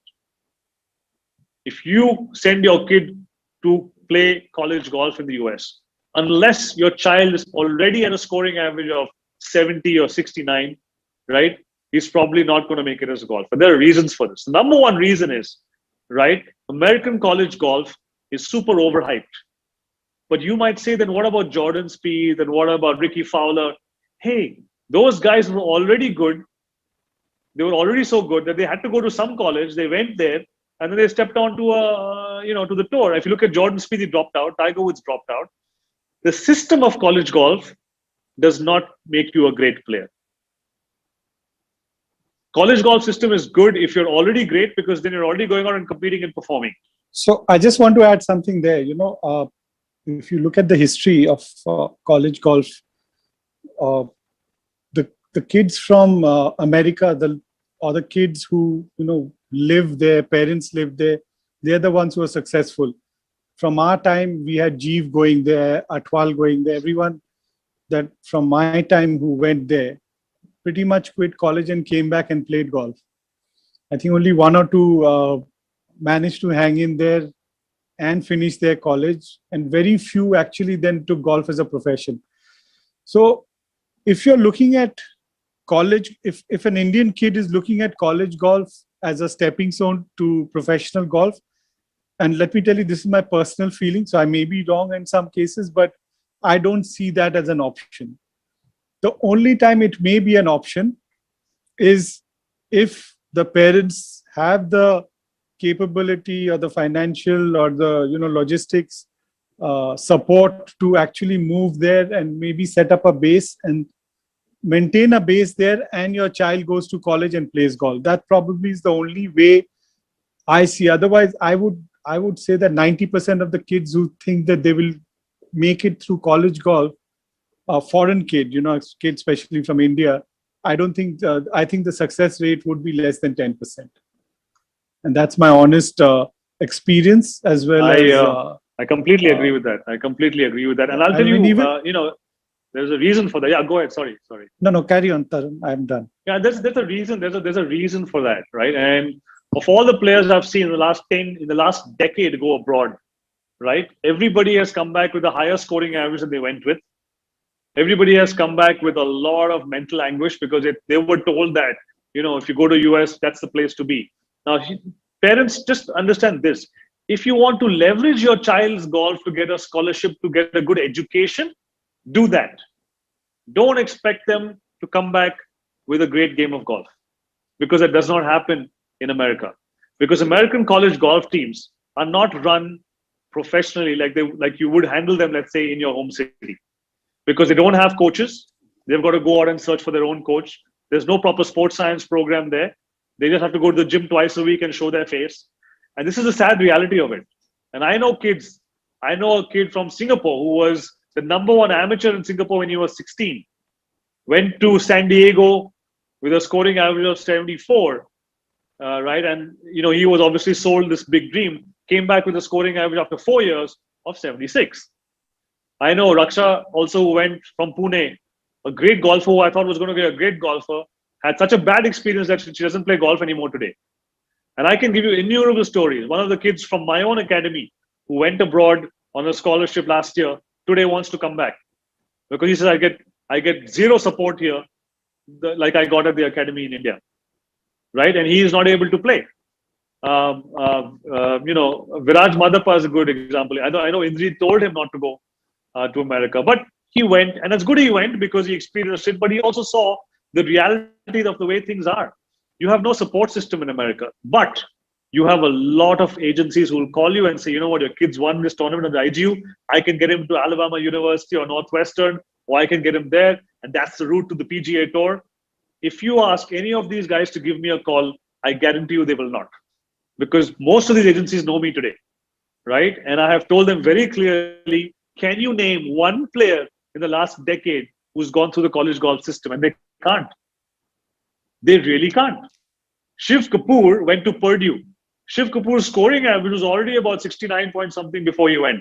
And so he played on the first team in Purdue, managed himself there, came back to India, turned pro on the PGTI, then went to Asia and played in Europe, right? But nobody else really has had the college golf system help them.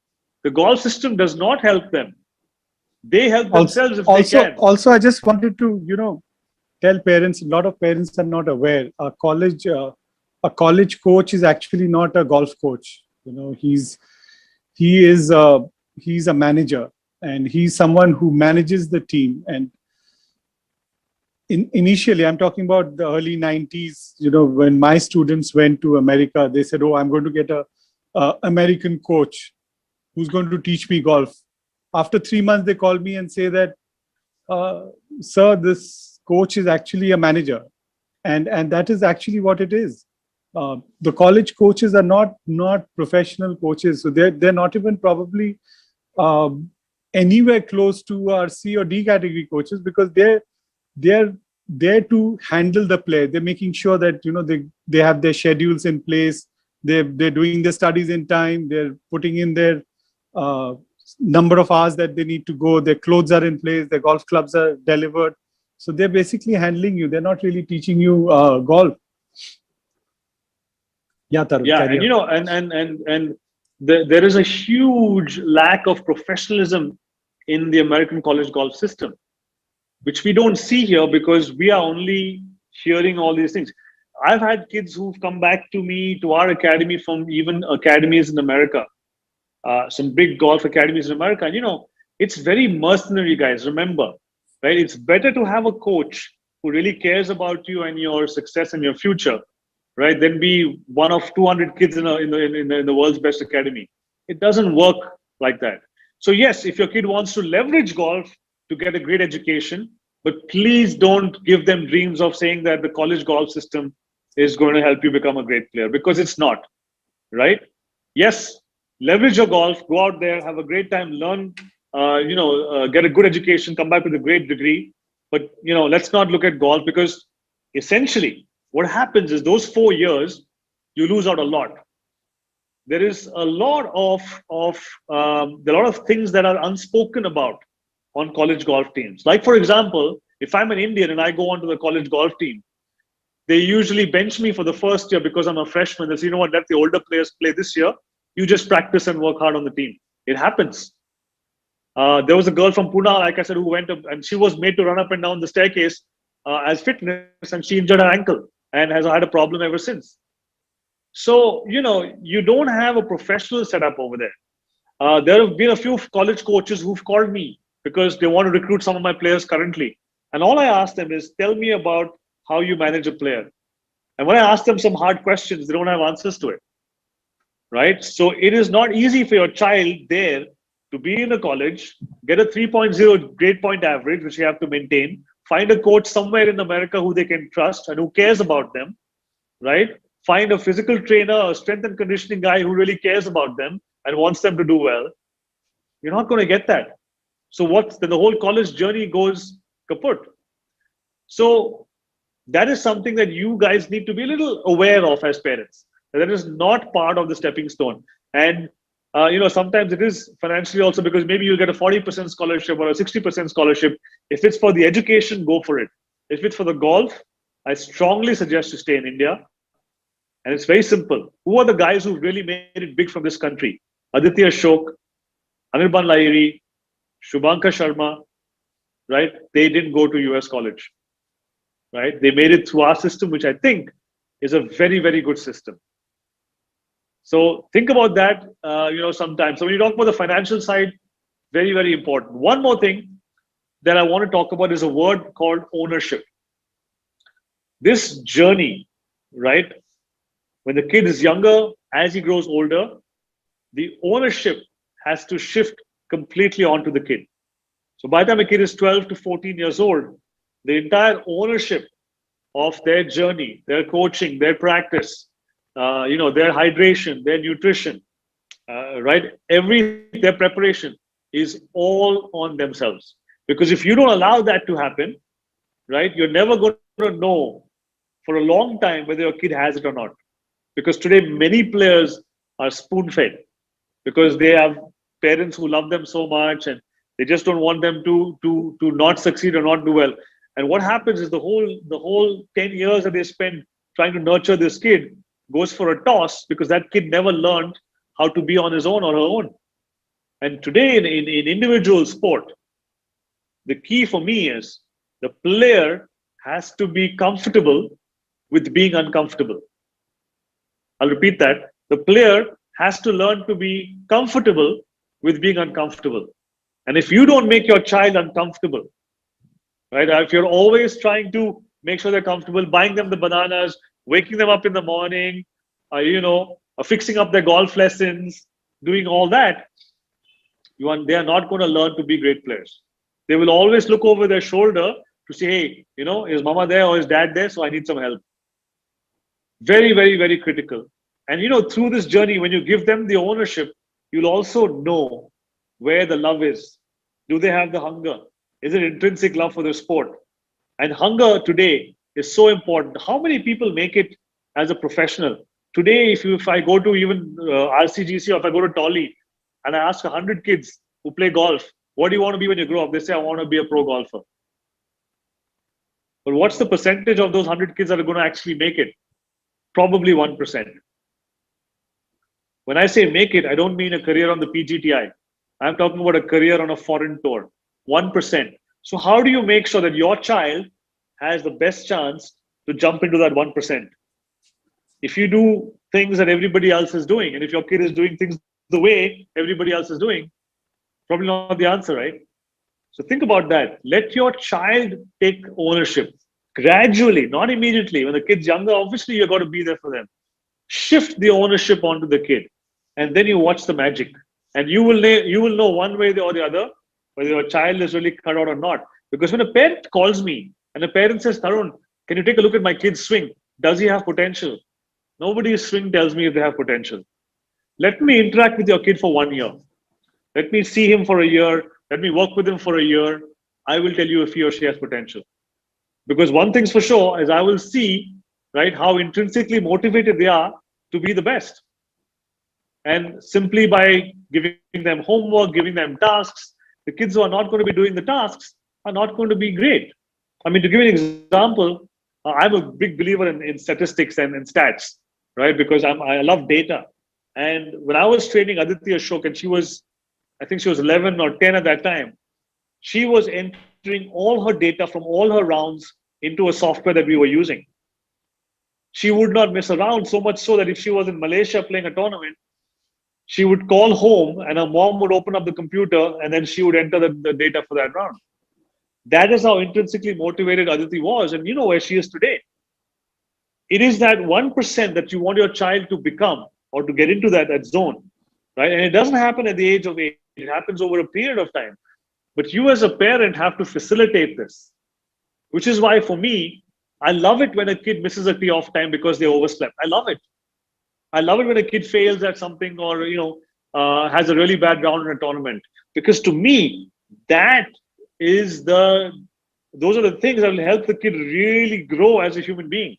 Don't protect them. The more you protect them, the more they're going to always be depending on your, you'll be that little crutch for them, right? And don't take away obstacles in their path. We have a term we call them snow shovel parents. So whenever a bit of snow falls in front of their kid, they will shovel it away. Yeah, because they don't want the kid to go through difficulty. No, let your kid go through difficulty and trust in the coach, the mentor, and the team to take the decisions that are required. And let me tell you something, purely competition does not make a great golfer. It is about the processes that your kid is following from a young age, right? And how you train your kid to understand that because you drank water on every hole today, because you ate 4 bananas in the round, you did awesome. Those things are very, very, very important. Indrajit, is there something else you want to add to this? No, nothing. If there are any questions, we can take it before we end the session. Yeah, there are some questions here. I think Mr. Naidu had a question. Mr. Naidu had a question. Okay, I didn't see that. No, sir, even I didn't see.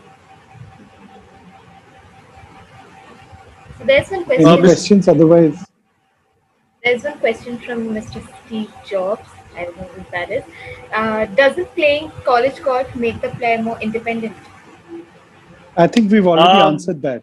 We've already answered. Actually, it doesn't make him more or less independent, right? Because it's a great thing. Like Tarun said, I totally agree with him. I don't know how many coaches agree with that, but I totally agree with Tarun.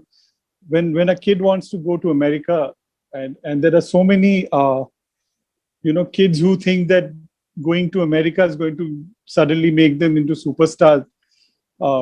It just doesn't happen. It just doesn't happen. So going to America is a good thing if you want to focus on your studies, you want a good degree, and you want to come back and get into the corporate world or start your own business.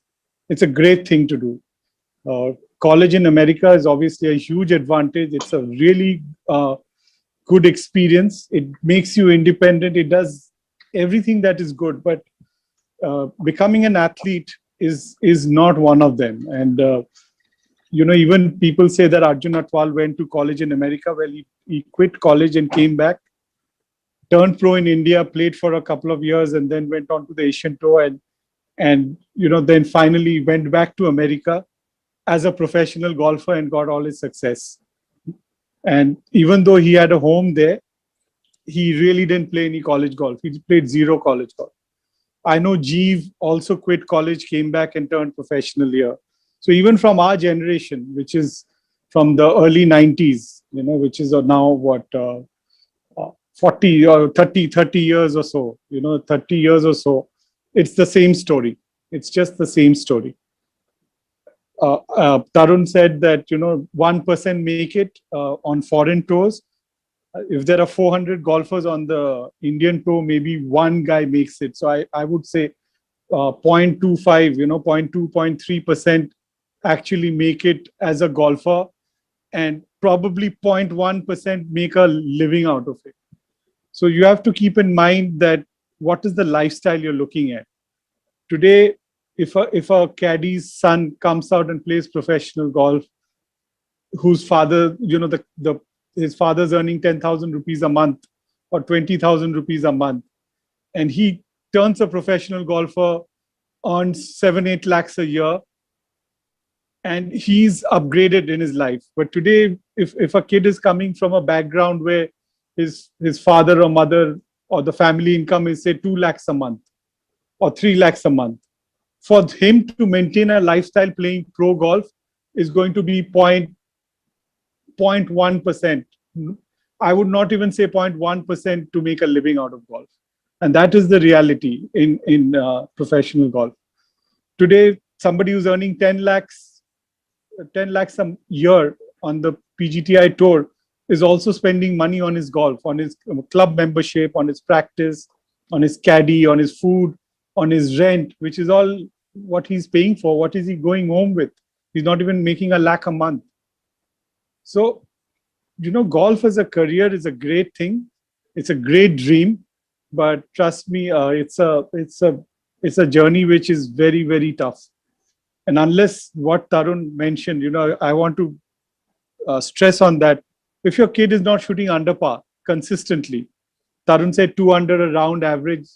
Okay, I will make it a little easier if he's not shooting under par for 4 days, consistently. In a 4-day tournament, he's not shooting under par consistently. There is no thing. I think Mr.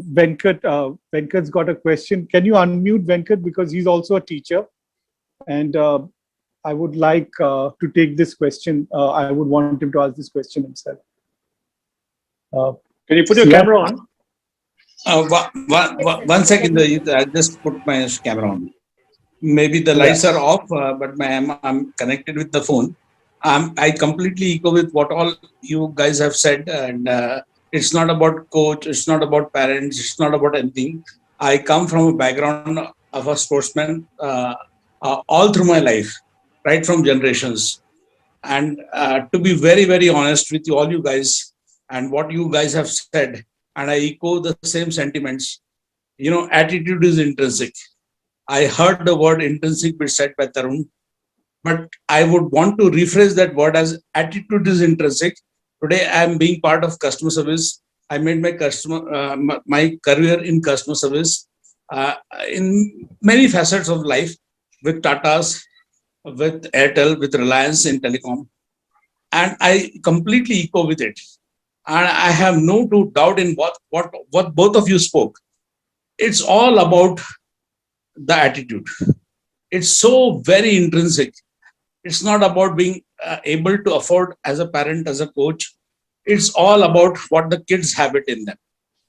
But the most important thing is, all said and done, as a parent, we got to give it to them. We live once in life, and as a parent, I only have one request: give it 100%. Whether your kid makes it or your kid doesn't make it, it's all about giving them an opportunity, as long as, and it's not about affordability. It's certainly not about affordability, because affordability brings in the equation of money. It brings in the equation of what you can prioritize in your life. Affordability comes with the very basic fact that as long as we have individuals like Indrajit and Tarun to take the sport to the level where we want to take it in India, believe you me, trust me, let's have one major champion, whether it comes from Tarun's academy, from Indrajit's academy, or from any academy, or from nobody's academy. It's going to be a different world altogether.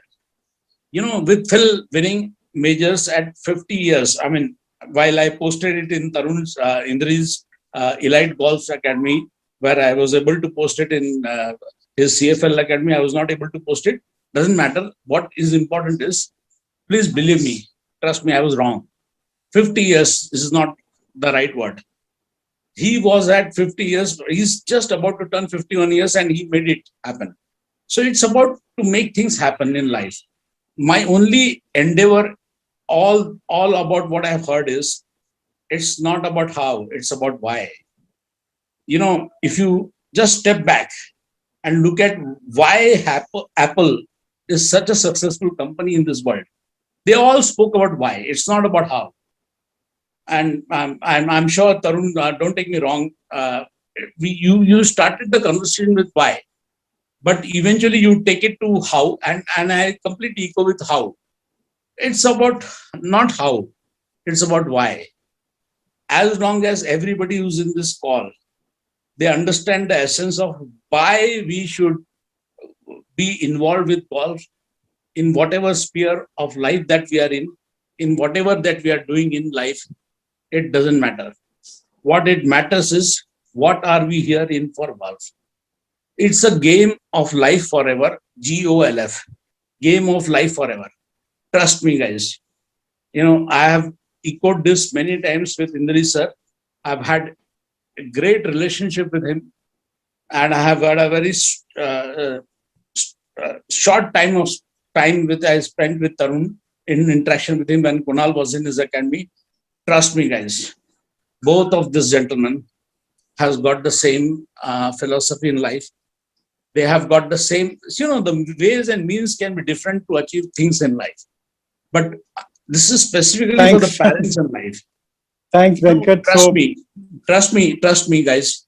It's all about we got to give things unconditionally to our guys, our genes, and we must be doing it unconditionally and believe in the system. The system in Indian golf is true enough to bring in that major champion. Sooner or later, this is going to happen. And you don't know, we don't know whether Indrajit is going to produce, Tarun is going to produce, or my kid or your kid is going to be the major champion. Someone from India is going to be a major champion. And the day that happens, you trust me and see it, what happens to the cricketing world in India, in the world that has seen is, and that's going to happen truly for the testimony of golf. And believe you me, guys, my only humble request is true great gentlemen, Tarun and thank you for the cause of golf.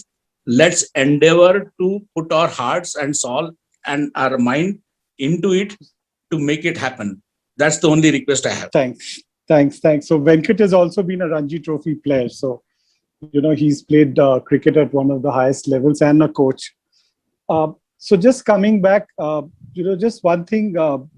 Before that, I think I just want to talk about something that Venkat said.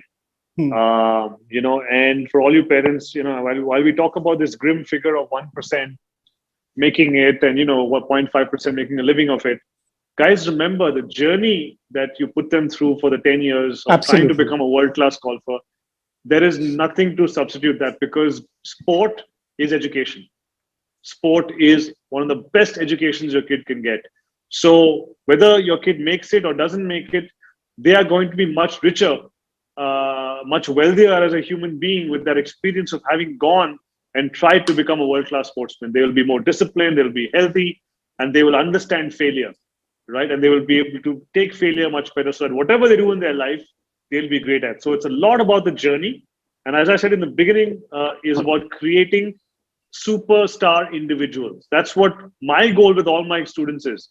If the golf happens, great, I'll be happy for them. But for me, it's about creating an individual who's well-mannered, who respects the elders, who's polite, who stands up from the chair when an older person walks into the room. Those are successes for me. Not if they win 10 tournaments and that's not it. That's a byproduct, right? That's a byproduct of this journey, right? So the most important thing for me is creating great individuals, and I really appreciate what Venkat had to say in that, in that regard. Right. Yeah, so I think Tarun will probably be finishing off. If there is any question, we can take the last question. Otherwise, with signing off. There's a question I want to talk about. Abir Khanna says, sorry for the late question, and why is the success rate so low from India? Let's look at places where the success rate is very high, right? Let's look at Korea. Let's look at Thailand. Let's look at South Africa. What is it that and it's purely the development system that we need to put in place in India, right? Today, coaches, Indrajit, myself, many others, where do we get support from? We get nothing, right? And it's sad, and that's the sad reality of it, because maybe golf is not looked at, maybe like cricket, or there's not enough corporate investment into golf. If coaches and academies got support to actually nurture young kids from a young age, parents would be more inclined to put their kids in. Because today, if I were to be completely honest, a lot of the the players who've made it they're not a product of the Indian golf systems per se.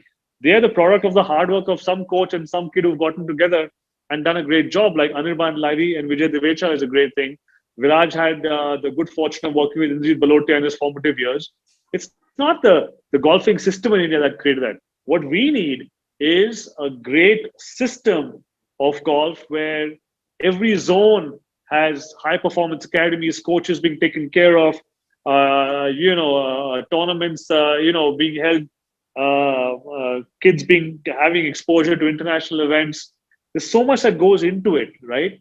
So the trend is changing, yes, because more kids are playing golf, right? But I think we're still really far, far away from really having, a place where, or being a country where every year we're spitting out 10, 15 players onto a foreign tour. Yeah. So then you have a major champion, right? Yeah. So that's one part of it. Also, the second part of it, like Tarun mentioned, whether it's obviously the academies and the academies and the coaching doesn't get any support whatsoever from corporates or the governments, but also sponsorship. Today, if you want to play a tournament, if you're going to play a tournament anywhere in Europe, you are spending $2,000 a week. You're spending $2,000 a week, which includes your food, stay, caddy, etc., plus your travel. So you end up spending 2 lakhs a tournament, right? So if you're spending 2 lakhs a tournament and you're going to play, say, 25 tournaments in a year, you need a budget of 50 lakhs. Now, which Indian professional golfer is actually earning 50 lakhs? And if he's earning 50 lakhs, who's going to put that 50 lakhs? Who's going to risk that entire 50 lakhs to go out and play the international tours? So you look at numbers.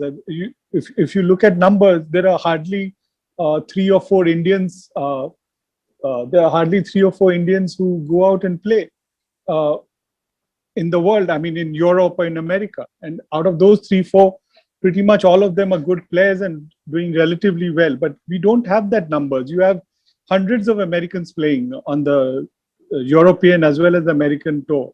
You have even the Koreans. The Koreans have a very strong support in their corporate, whether it's a Samsung or whether it's any of these LGs. They all are very, very, very involved in promoting the coaching, the sponsoring the players to go out. In India, we have, other than Mr. Munjal, we don't really have anybody who's backing Indian professional golf or backing golf in India. Today, you get to see a major, and I have nothing to do with the Hero Group, so it's not like I'm advertising or promoting them. But today, when you get to see a major on TV, it's only because Hero Group is sponsoring the entire telecast. Today, you see every top professional in India who's playing worldwide is only got Hero on their cap. So, with only one corporate sponsor, it's virtually impossible for Indian golf to go forward. I think that is one of the biggest challenges, and that is the reason why we don't have players playing internationally. Yeah, Tarun, I think one last word. Yeah. Just a bit of a point there. I think the critical element here is, I love what Mr. Munjal is doing. We need to have corporates and guys like Munjal supporting development of the sport. They're sponsoring tournaments and sponsoring, but they need to sponsor development of the sport, where we have a system where we have 500 kids being taken care of by the Hero system because they are the next potential big things. And that is what matters, right? Being able to get them the kind of support. So the kid doesn't have to worry if he's talented. He's going to be supported. He'll be able to play 5 international events every year. When he gets on the European tour, he'll be funded. That is what a corporate really needs to come in with. That's what I feel. That's my personal thing. No doubt he's done a lot. He's sponsoring the women's tour. He's sponsored the men's tour. He's sponsoring a big tournament in India. But we need to see some guys come in and sponsor development. That would be huge, because then you have an Olympic medalist, then you have a major champion, then you're going to have real, I would say, international level players being churned out from that system on a yearly basis. Today, I think at the time we have like, Anirban Lairi out there, and everyone's really happy if he makes the cut in a British Open or if he makes the cut in a major championship. Why? we thinking like that? We should have 10, 15 players in these major championships, and we have a chance to win. Today, Aditi is making her 17th major appearance. We're all happy about that, great, but we should have 5, 10, 15 other Aditis out there who have a chance to win. To me, that would be real success, and I'm hoping in the future, we do get that kind of support. So yeah, I think I don't know if you have any more questions, Indrajit, or do you want to? No, so we'll be wrapping this up. Thank you so much for bearing with us for 2 hours. We've had a 2-hour session. I think this is the longest session we've ever had on our CFL live. And Indrajit, if you involve me, it'll always be long. I love talking. So thank you so much for joining this session and hearing us. There are a lot of things we said which you may not agree with, but that is okay. It's our point of view. And if you want to speak to us at any point of time, just feel free to message either, who you've obviously seen the poster and got the link. So, you can always message Sia or Pramit from our team to connect with either me or Tarun. And we will try and grow this game of golf and definitely, like Venkat said, have a major champion in the next 10 years. Thank you so much. Yeah, thanks, guys. I want to give a special thank you to Indrajit and your team at CFL. Sia, and I can see another name, Sri Parna, although I have not met her. Thank you guys so much for always having, great organization of these events. I think Indrajit is very lucky to have you guys. Great team, behind you here. And thanks so much, parents, for being here. It was really nice having you. And, like I said, we're passionate about what we do, so we're always open to advising you or helping you out with your kid. Hopefully we see many of them on some foreign tours in the future, because that's why we're here. We want to push them out there and make them successful golfers and like I said, superstar individuals. Thanks a lot, guys. Thanks, team CFL. Indrajit, thank you so much for having me. Let's do many more of these in the future. We'll definitely do that. Okay. Thank you. I love taking 2 hours of people's time on a Sunday. See you. Bye. Okay. See you guys. See you all. Bye-bye.